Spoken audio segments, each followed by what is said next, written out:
Hello everybody. Yeah, it's time to start, right? Yeah. Okay. Yeah. So first, thanks, Pebble Bed and Saturday Robotics for having me today. Yeah. And my name is Haochen, and today the title of my talk is Bringing Life to Robots, and I'm just reusing my PhD defense slides, so giving defense one more time without meeting. That's nice. So first, a brief intro of myself. I was a third year CS PhD student at Stanford, now final year, because I just finished my defense. And I'm advised by Liu and Shuran Song. And during my master's at Stanford, I work on like robotics and computer vision. I'm more about like a deformable object application. And I can show. Yeah, I put these videos here because I realized that's more fits better to the title, like the robotics and world model kind of this like workshop. So yeah, my master's work is about like world models, learning dynamics models of deformable objects, and also doing some dexterous manipulation stuff. So if anyone is interested, I can also talk a little bit about those today. Those are irrelevant to my talk today. So I actually decided to move to humanoid robotics during my PhD. Okay, I think that's fine. Yes. Okay. So let's start with a question like I have been thinking about for many years. Like how do we position future robots? I think there are two popular framings right now. Like, one of them is robots as intelligent tools. So you give the robot a task, you execute the task, you measure success on the task. This framing has produced enormous progress, especially in my patient. Maybe I will just do it without my. I think it's working. Okay. Yeah, so robots as intelligent tools, and you measure success on the task, right? This framing has produced enormous progress, especially in my patient, like Tesla, Sunday, Figure, 1X, everyone is working on this. So, but this is a framing while the robots on the tool. And I'm gonna propose another framing today, which is robots as entities that live lives, not a service appliances. Can people in the back hear me? Or maybe I will go. Yeah, not a service appliance waiting for instructions, but small embodied agents that exist in the world. And this framing is not new. It has been there for many years, mostly in science fiction. Nothing in the real world. So WALL-E is my anchor here. Like WALL-E is not physical AGI. His capability is limited. What actually distinguishes WALL-E from other robots is that he has curiosity, he has emotions. That's what makes him alive, not task intelligence. Like he's small, robust, curious, attached, and he keeps going. And that's our target. So why is framing B exciting? Because most people seem to pursue framing A nowadays. Because once you accept that robot is something that is alive, that's a whole set of science fiction ideas stop being absurd and start being engineering problems. So a soul that can move between bodies in the cloud, like the 攻壳机动队, like from Japanese anime, and also the Matrix, like once you accept the robot as alive, the skill transfer between robots is just one click. It's very easy. And these are, of course, out of the scope of this this talk. Sorry if you are disappointed, but they are what becomes thinkable in the other side of this framing. So, how do I define being alive? So being alive is what happens before the task. It's not about. Okay, let me try this. So it's not about doing one task, making it 100% success rate.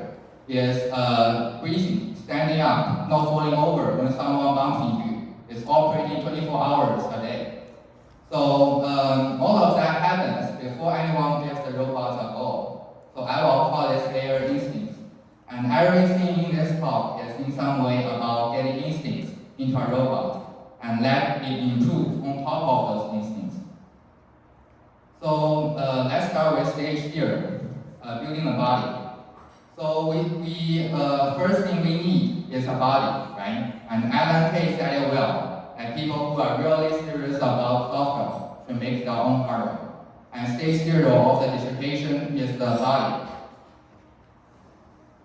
So that's why we build toddler body.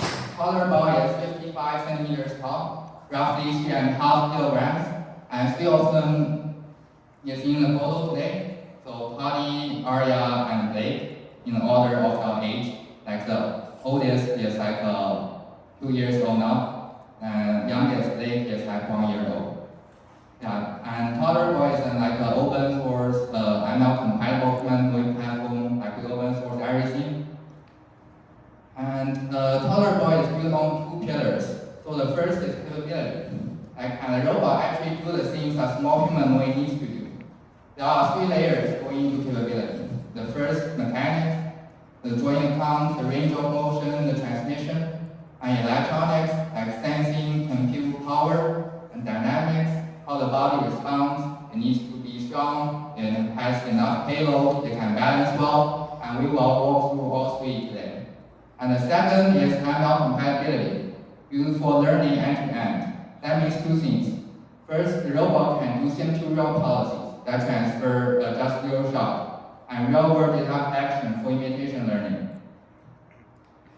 So capability, pillar 1. First, we design a robot that has 30 degrees of freedom, distributed roughly the way a human's body distributes them. So the takeaway here is a number. More degrees of freedom means an exponentially larger action space, and exponentially harder for any algorithm to explore, no matter learning algorithms or organization-based algorithms. And that's exactly what makes this a more challenging and more valuable research platform. And it's the only way you can get the potential to match human-like motion. So human-like range of motion. On the left, a gallery of poses we hit on toddlerbot on the real hardware, like all sorts of yoga poses. For me, I can do half of them, and the other half can, break my body. Yeah. On the right, the per joint range of motion diagram. The point is that we made a joint limit to match what's needed to move like a person. A lot of humanoids look crap on paper and cannot reach their own tolerable.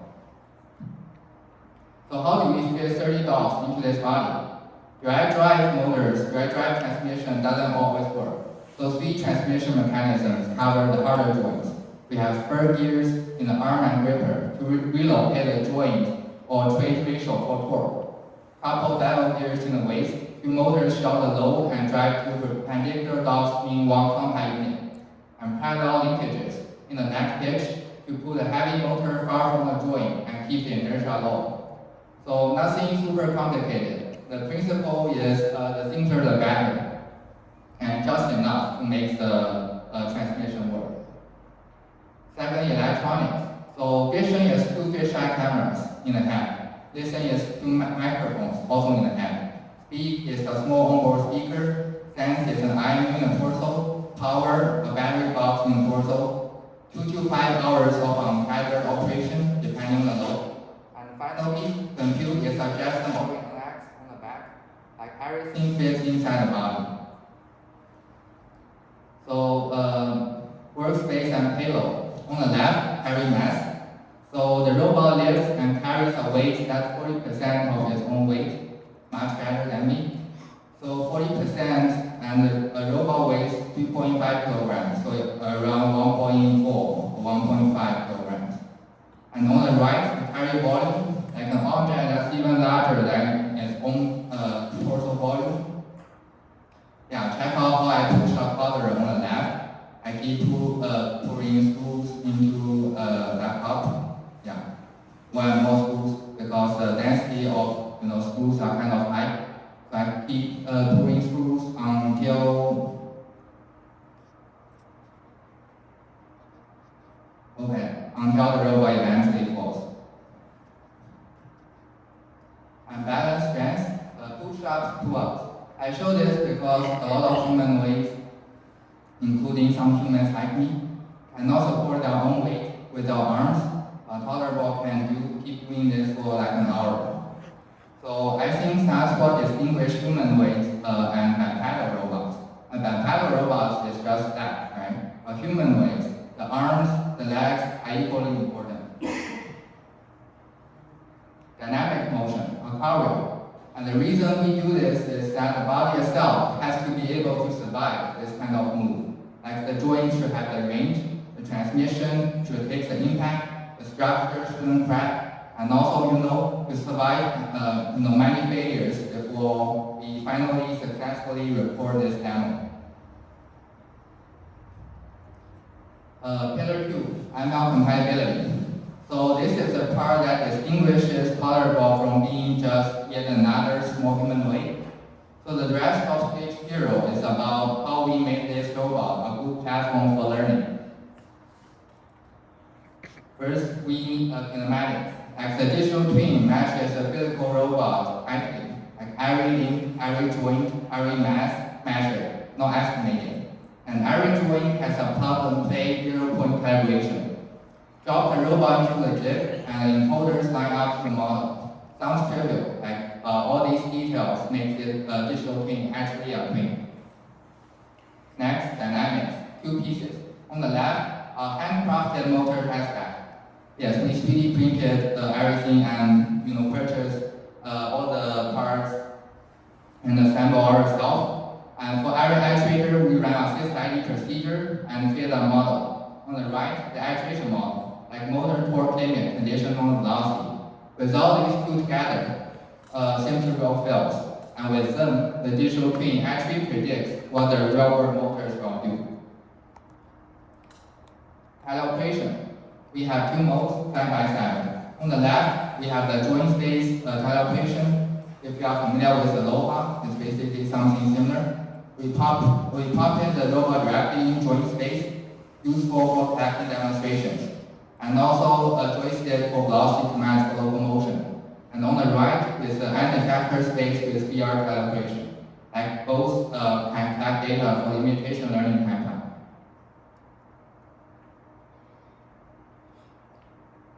And before we move on, I want to show what open source actually means in our case. Because open sourcing a robot is always tricky. So 3 things. 1, we have a full assembly manual, step by step, every part, every spool, like just like a Lego manual. And 2, a build video that walks you through end to end. 3, an interactive 3D site where you can rotate color on your browser and inspect every component.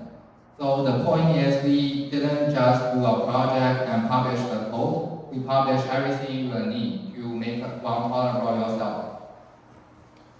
So that's stage 0. And here's the evidence that actually works as a platform. Like more than 10 instances of Tolerable being built and run by other groups around the world. We open source the design, the firmware, the policy code, and people build them. And the youngest group is just one high school student. And that's what I mean by deployable. Like how we make one in our lab, but design others can pick up and reproduce. So what does it need to do to survive in the world? Stage 1, inject instincts. You all know this one, like Moravec's paradox. What's easy for humans is hard for robots. This usually gets coded in the context of manipulation capabilities.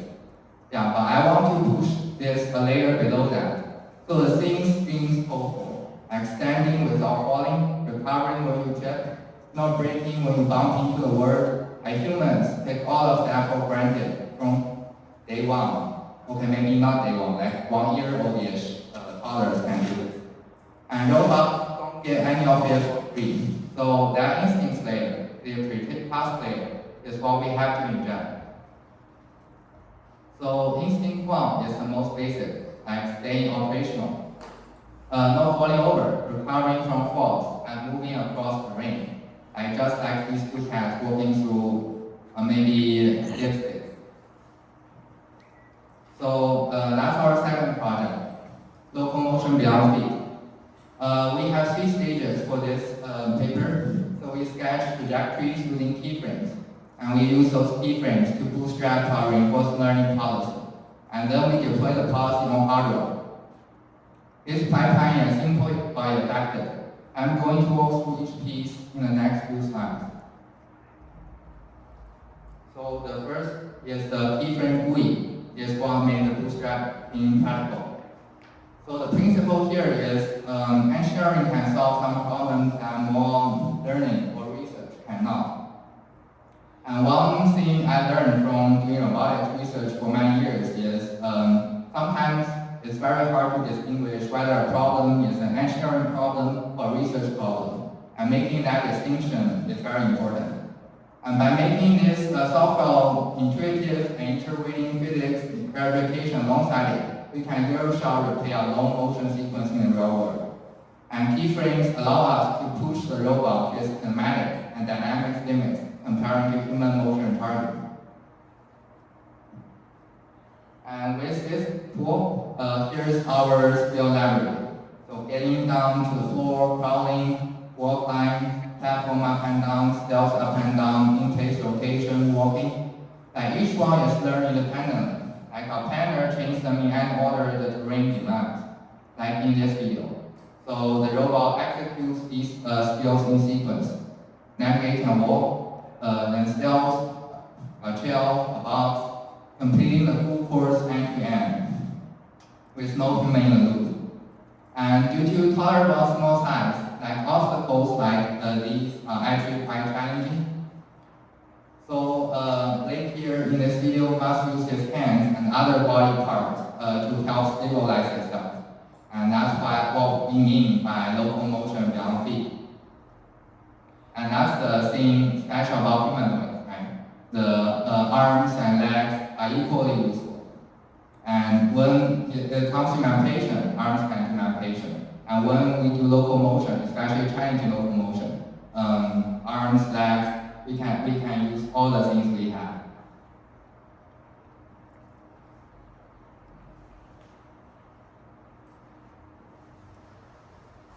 For recovery, probably the most important skill in the library, like every robot fails eventually. A robot that cannot get back up stays down. And this one gets its back on its feet and keeps going.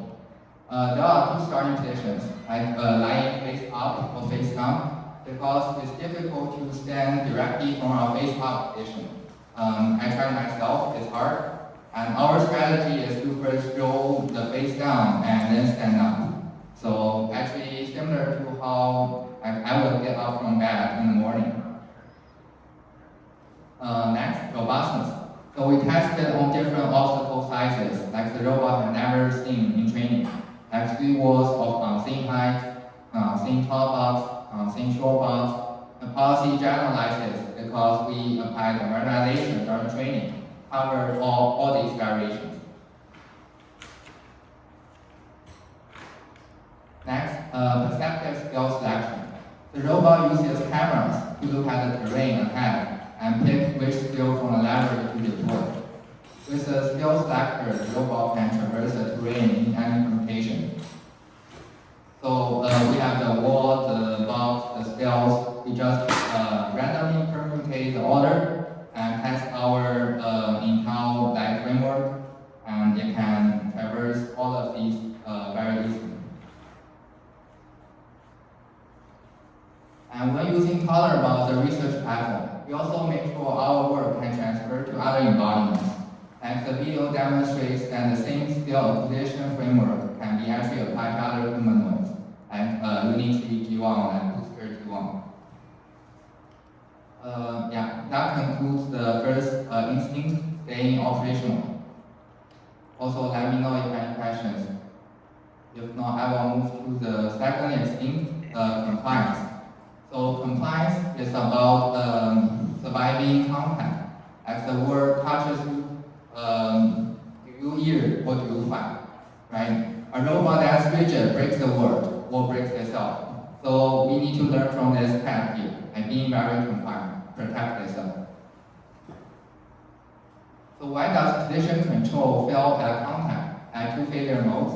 Too little force, that the end effector loses contact with the surface and the task just fails.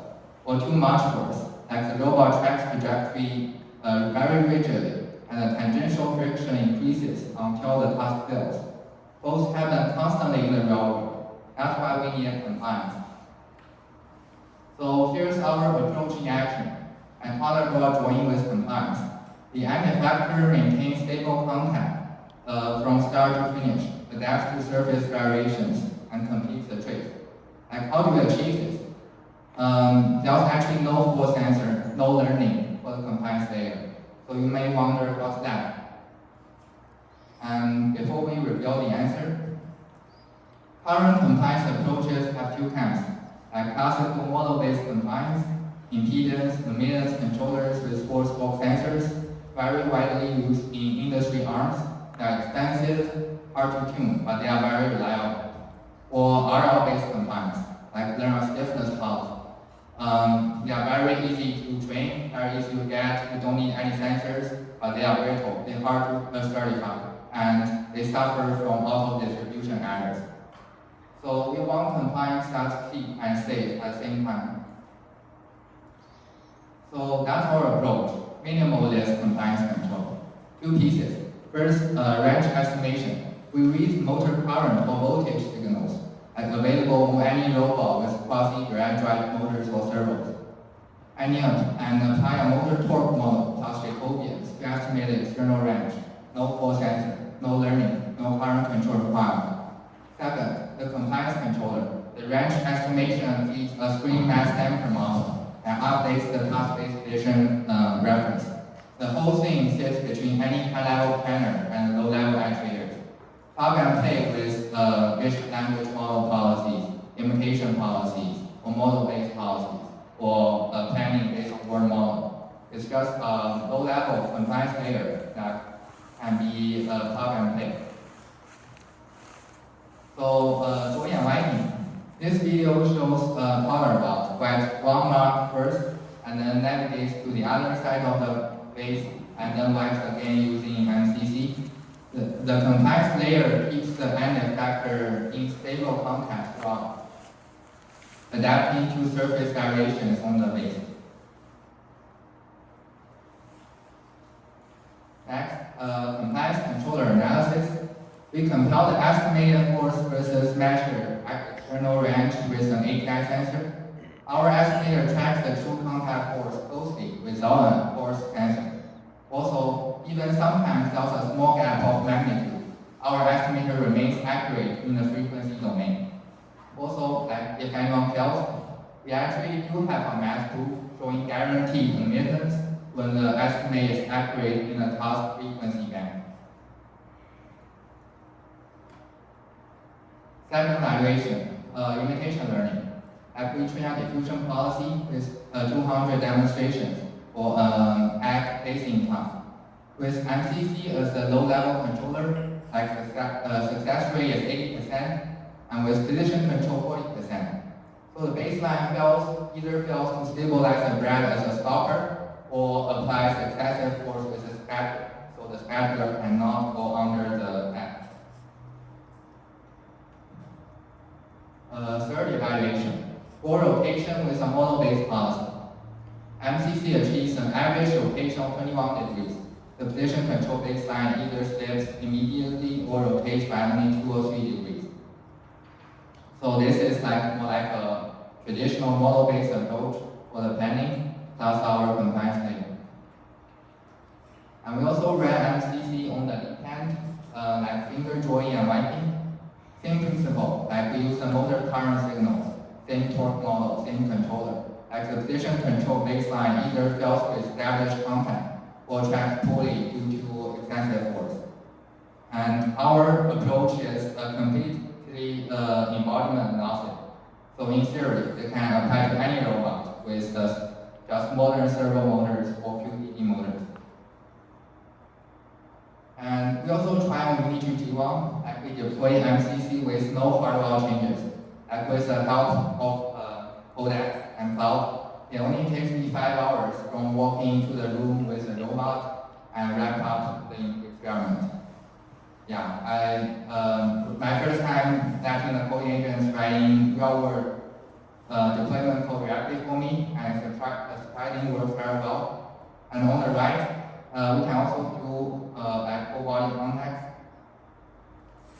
So the controller can react to contacts at elbows, shoulders, and the torso, not just the end effector. So this is a very cheap and accessible way to achieve whole body sensing for humanoid robots. Finally, like also a direct comparison against two state-of-the-art RL-based compliance baselines. Both struggle to track position while maintaining appropriate contact force. MCC wins on both metrics. Compliance handles contact. Next is energy. So instinct sleep, energy autonomy. A robot that needs a human to plug it in is not truly automatic. It's tethered by the appointment with the human, right? So the third instinct is staying charged without us. Like how cats will feed themselves even without humans. And they feed on anything they can get, right? And that's why we developed the auto charging station. Like the humanoid navigates to the dog, kneels down to align with the dog, a small robot arms engage the contact with visual servoing, and charges the humanoid. End to end, no human in the loop. And these three instincts, like locomotion, compliance, energy autonomy, these three keeps the robot operational. And only with these instincts is possible that the robot can stay operational for 24 hours a day. So a schedule will be like the robot works for 3 hours and the battery gets low and walks to the dog, charges for 1 hour and go back to work. And this also sets the prerequisites for stage 2. Stage 2 is the real-world exploration. So Aristotle put it simply, like for the things we have to learn before we can do them, we just learn by doing them, right? So the robot has to be in the world, feeling and recovering, to learn things it cannot experience in a simulator. So the instincts let it survive, and the real-world exploration let it grow. And before that, this is a very brief review of all the data sources of robotics. So the cool thing about robotics is robots, they can use any data somehow related, from video data, simulation exploration data, simulation calibration data, and handheld devices like Umi, motion capture data, real-world exploration or real-world calibration data. And this plot puts every data on the axis of scarcity and quality. So the internet video data is very easy to get, low quality for embodied tasks. There's no physics understanding embedded in the data representation. And simulation data is plentiful, but still has a material gap because the simulation physics is approximation. And real-world data is high quality but scarce. So my take, like real-world learning is like the cherry on the cake. It is necessary to fully close the temporal gap. And time for cherry picking. So, but everyone knows like real-world learning, especially directly learning the real world, is super hard. With 3 reasons. Safety. The robot can break itself, or maybe the person, like the video. And reward design. You don't have a simulator to compute reward for. Many reward designs require privileged information like contact and forces, but you are not accessible to any of those in the real world. And learning efficiency. Every sample is expensive. And robot trains robot is a system we built to address all 3 problems. So there are 3 parts. First, the robot trained robot system is a robot arm teacher that does 4 things. It provides a reward signal via its force torque sensor, supports a humanoid non-intrusively so can fail without breaking, sets a learning curriculum by gradually withdrawing the support, and automatically detects failures and resets the robot. All of these do not have a human in the loop. And experiment 1 is latent fine-tuning for simulation-trained working policies.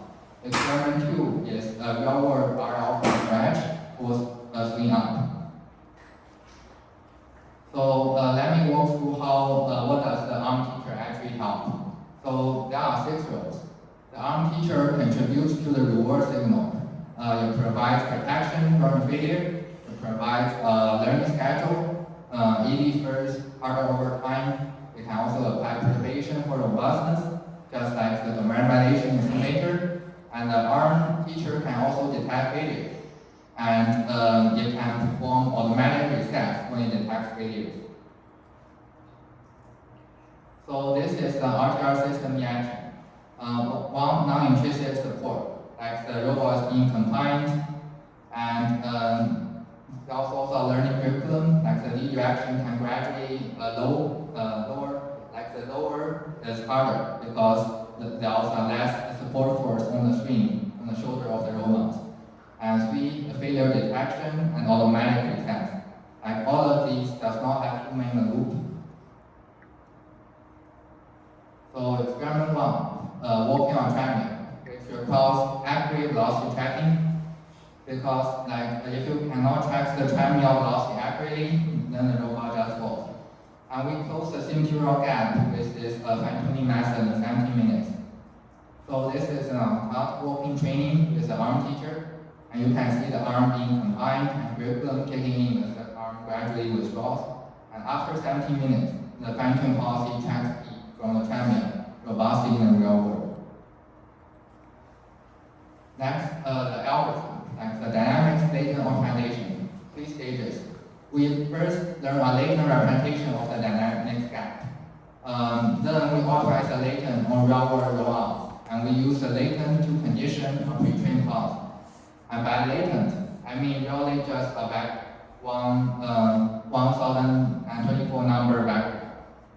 So this vector includes all the dynamics information, and the intuition here is optimizing a single vector that the policy is conditional. It's much more stable than directly touching the policy's weight. And we show that our dynamic state optimization methods actually beat other baselines by a good margin. Baselines include like directly fine-tuning the policy, like directly changing the weights of the policy, and fine-tuning a delta policy. And the delta policy is initialized from the policy with the last layer of the network, or initialized to 0. So at the beginning, the residual policy will just output zeros, and we fine-tune the weights of the residual policy as our baseline.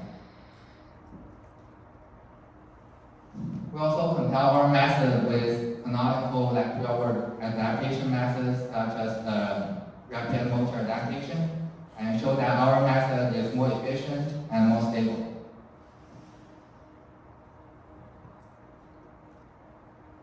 Experiment 2, real-world reinforcement learning from scratch on a swing-up path. There is no pre-training at all, which means the policy starts from random weight. The only reward is a swing height, computed by measuring the force on the force torque sensor mounted on the robot arms and the battery. The robot learns to swing higher and higher in just 17 minutes with this reward. So we are only using one single reward, which is the force read from the force torque sensor. The larger the tangential force, along the y-axis, means the robot has been higher. And that's what we achieved in 17 minutes. So let me summarize. Stage 0, tolerable. We build a humanoid platform for learning. Stage 1, 3 instincts: locomotion beyond feet, minimalist compliance control, and energy autonomy. Stage 2, robot trains robot for real-world exploration. And these are the prerequisites for what I call class-level intelligence. So the long-term goal, class-level intelligence. So you know why cat photos keep showing up? Yeah, that's our long-term goal. We need to survive first, navigate a home, bond with people, and how about meditation and reasoning at human level? Well, I think many people are already working on that very hard, and everyone knows that's a very hard problem. I think fewer people are focused on surviving. Because surviving is not required for shooting robot demos, right? And you might also ask why cat? Because cats are small, robust, compliant spirits, exactly what we are trying to inject into tolerance. And that's our goal. And I want to close the loop with what we started, a Wally and a Wally cat.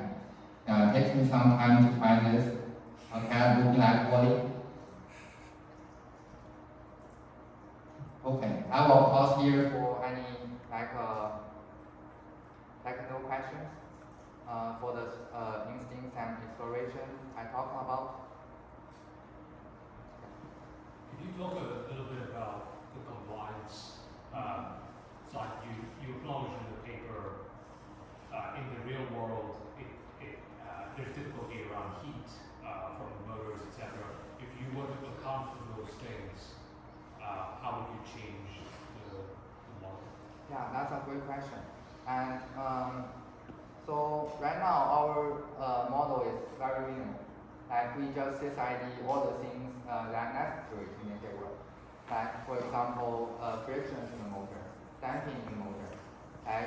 These are important to make it work, and we intentionally exclude some things from the model, like the heat, like the inertia. Those are, of course, part of the physics model in the real world, but that doesn't affect our model doesn't require those to work. And including heat definitely improves the performance. One thing I learned for compliance work, compliance tasks require compliance. Most of them move slow, and most of them kind of slow. This slowness is not necessary for compliance, but usually it's coupled. So by being slow and compliant, the motor's temperature raises very slowly. So the heat is not a big problem for compliance tasks. But that's also why I feel like the low level should be more model-based. Because if we figure a task that needs the heat in the model, we can just inject that into our motor model with mass, with clean mass, right? But for an end-to-end, like black box, low-level controller, motor controller, that would be hard. How do I need to revise my data set to include the temperature data in all the rollout like that. And it's not guaranteed to work. That's a worry. So yeah, that's my take. Okay, thank you for showing us how a lot. I want to come back to a slide about data quality versus scarcity. Yeah. Can you explain a little more what you mean by real exploration data and how would getting more of that help talk about two aspects? Yeah, real-world exploration data, or in other words, is real-world policy robot data. So basically, you already have a policy, or you start from something scratch, from something that doesn't work. Then you just let the policy play in the real world. Maybe with some random exploration also in the real world to explore different data distributions. It doesn't necessarily to be a task to measure success rate. The robot can just be walking around in the room, poking different objects and learn the object dynamics. Actually, yeah, I feel that's the most valuable data format for training word models, for example. Because word models self-not specific tasks, right? And the good thing about real-world exploration data is the real world is the only environment we care, right? We don't care about simulation physics. And we just need a robot to work in the real world. So there's no environment gap, there's no physics gap, no environment gap. Everything is exactly, we are training exactly in the environment we test the robot. That's the good thing about real world exploration. But the difficulty is it's very hard to test such data. Because first you need to make the robot fully operational, fully functional, and the robot won't fall over, won't fail every hour. You don't need you should have a human engineer on the side to help repairing the robot, but it doesn't need to, but if you need to repair every hour, the data collection efficiency is too low. So there are many real-world challenges to do this. That's why I first think is the highest quality data and also the most difficult data you have.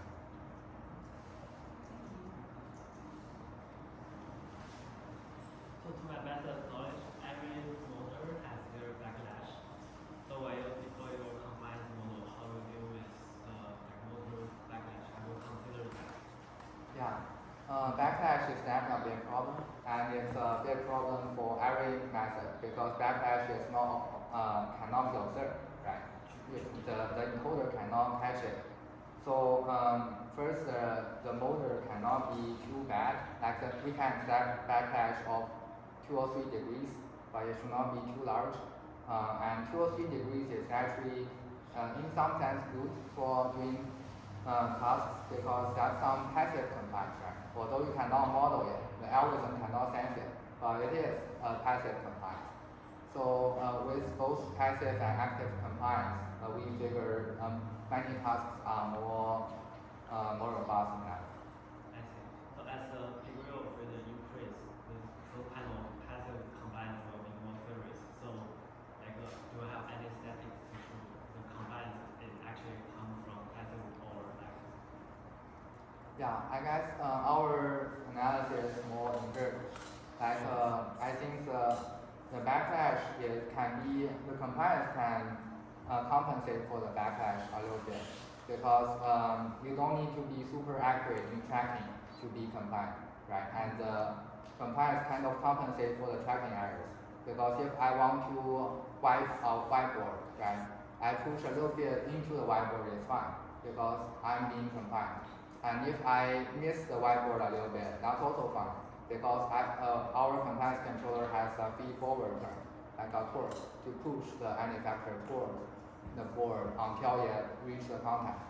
So I feel, yeah, compliance also helps addressing the tracking errors a little bit, like the errors compounded by stacking the motors with backlash.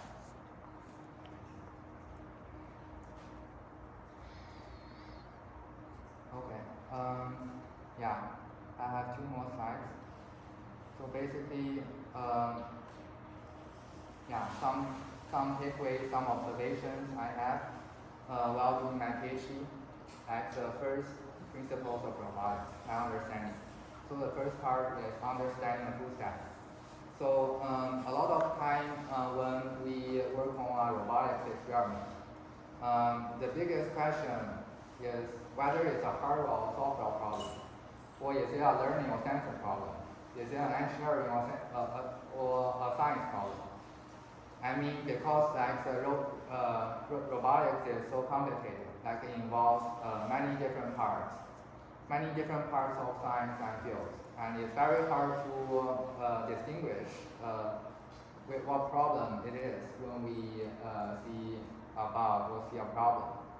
So, yeah, my personal feeling is understanding the full stack is the only way to address this, especially if we want to have something working in the real world.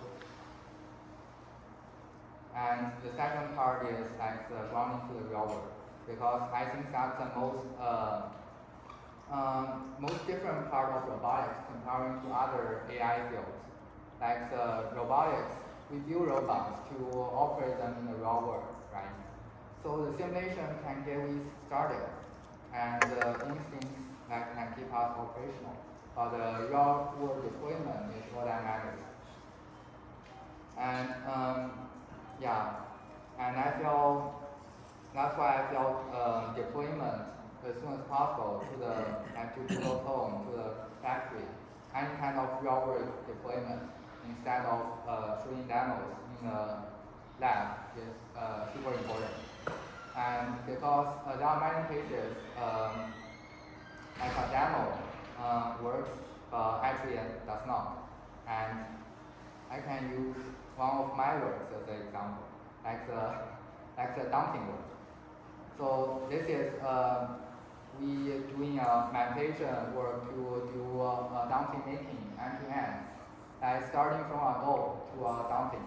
So it's a very long horizon mappation task. It's still very hard even today, and we do this work like 3 years ago.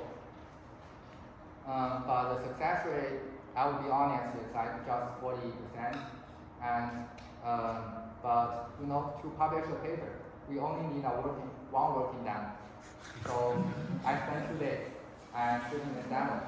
Yeah, and finally we get this 30 minutes zero shot uncut demo, right? But everyone knows it's not ready.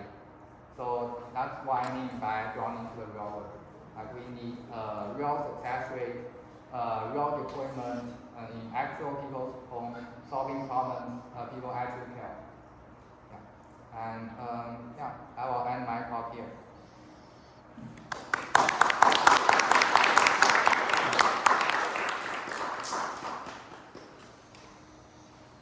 Any other questions?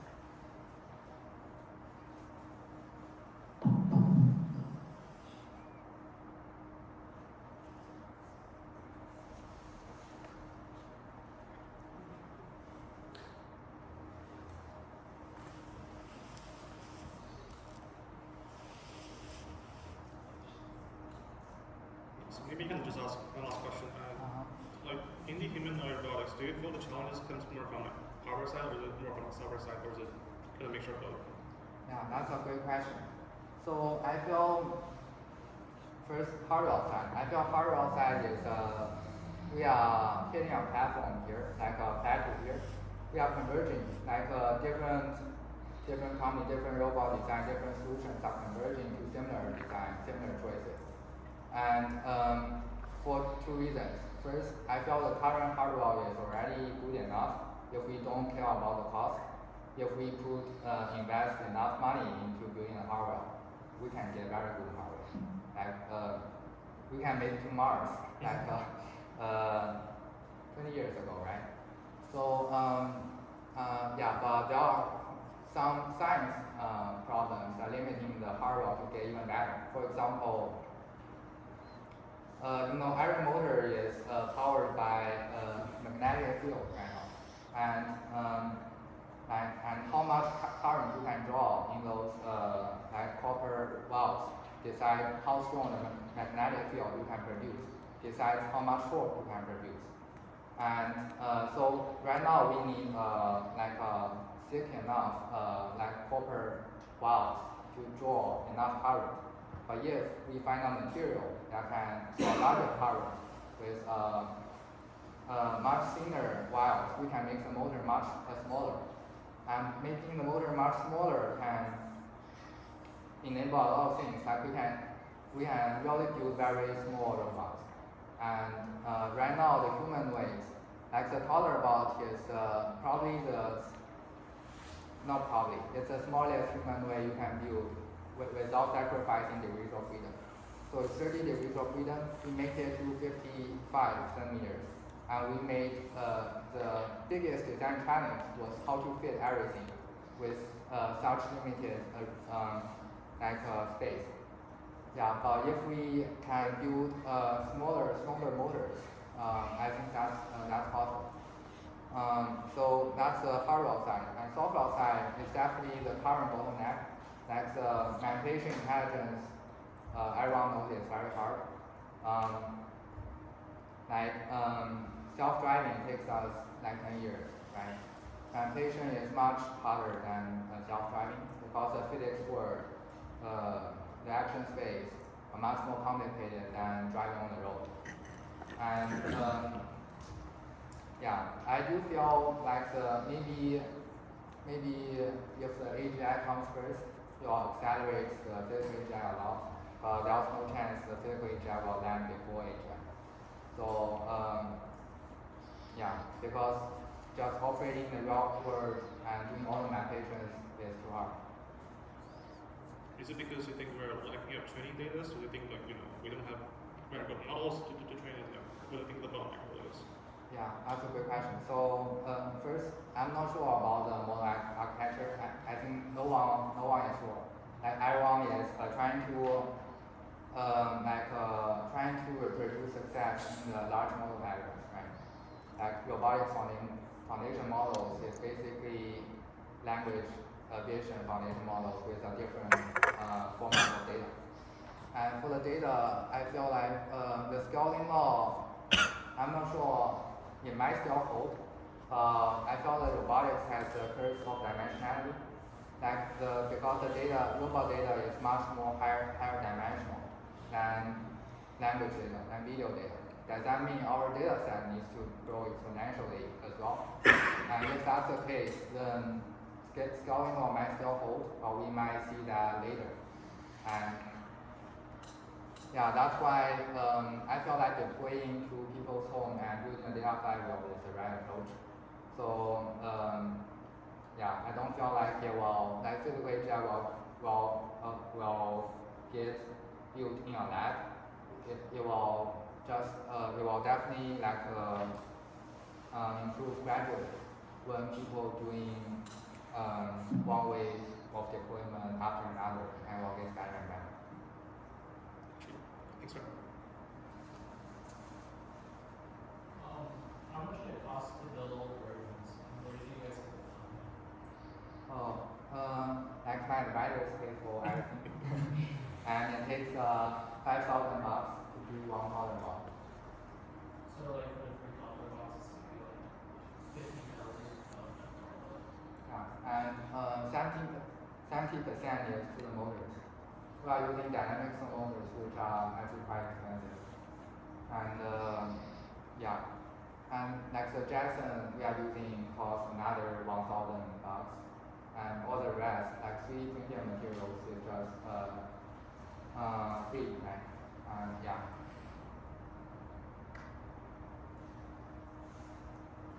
So in your experiments, some of them was from simulated locomotion, right?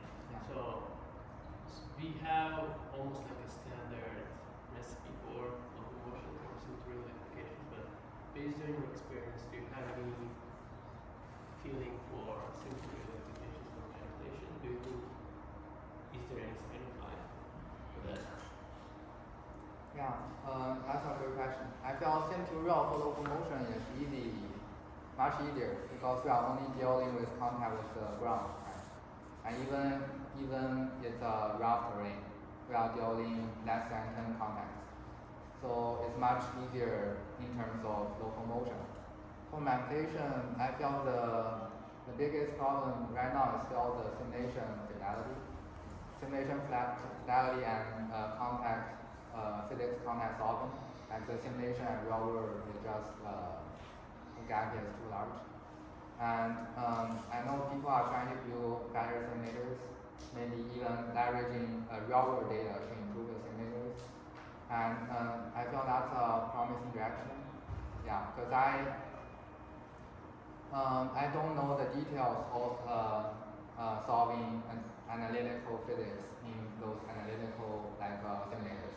But I feel like if there's a solution, we should probably already figure out because those region mechanics, fluid mechanics, all of those are already kind of converging already, right? So if there's a solution, people might already figure it out. So I think sim-to-real will still be hard for manipulation unless we can use the real world data to augment the simulator to improve the fidelity of it.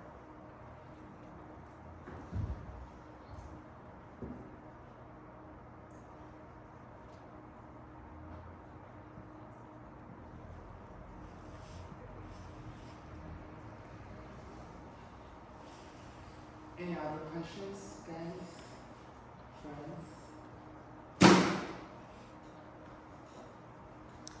You mentioned that the path forward is for real world deployments into households. You're gonna have a chicken and egg problem where like the robot's not useful yet. So how do you deploy into households before it's useful so then you can create the flywheel? Yeah, that's a good question. I think that's a problem everyone's trying to solve right now, right?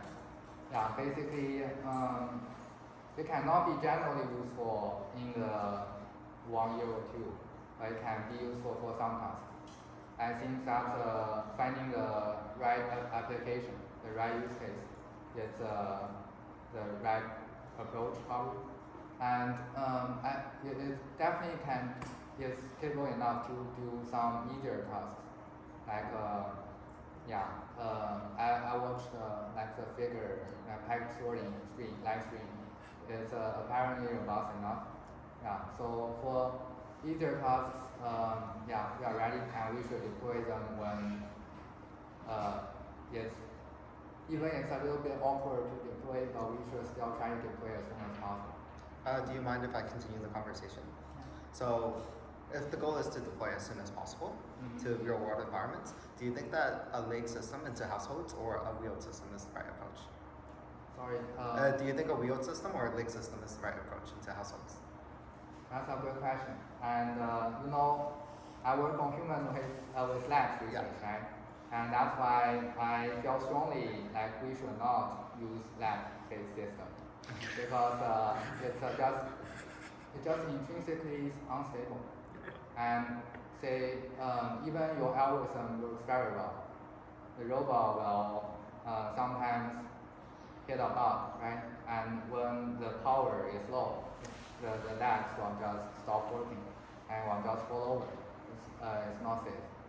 So, and the benefits from legs, we can, like the legs can traverse fields, right? And I think it's an arguable point depending on what kind of home. For some homes, that's a very valuable point. For at least for half or maybe more homes, it's not required because many houses are just one floor, right? Okay, so now that we have, let's say we're focusing on building a wheeled robot for households, now you need to do real world to real world training in real time and prevent the robot from breaking itself, right? In your example, you put it on kind of like a gantry, so it can fall and break itself. How do we do real to real world manipulation without the robot breaking itself? That's a great question. So our system was actually built specifically for legged humanoids. Yeah. For wheel systems, you wouldn't need an arm holding cables on the shoulder. Yeah. So we are not worried about locomotion for wheel systems. For meditation, I mean, it has to break some dishes before you learn how to wash dishes. It's required. So I mean, just propel many dishes for it to break. Maybe that's a way. Okay. I think the real challenge is how do you prevent the robot from breaking itself, right? When it's gliding, and is your compliance control good enough where it doesn't like ever break itself when? Yeah, if the compliance is reliable enough, it's almost guaranteed it won't break itself. Okay. Yeah. So yeah, compliance definitely solves at least 90% of the cases. Yeah, I need to think harder on what rest cases might break even with compliance. Okay, cool. Thank you.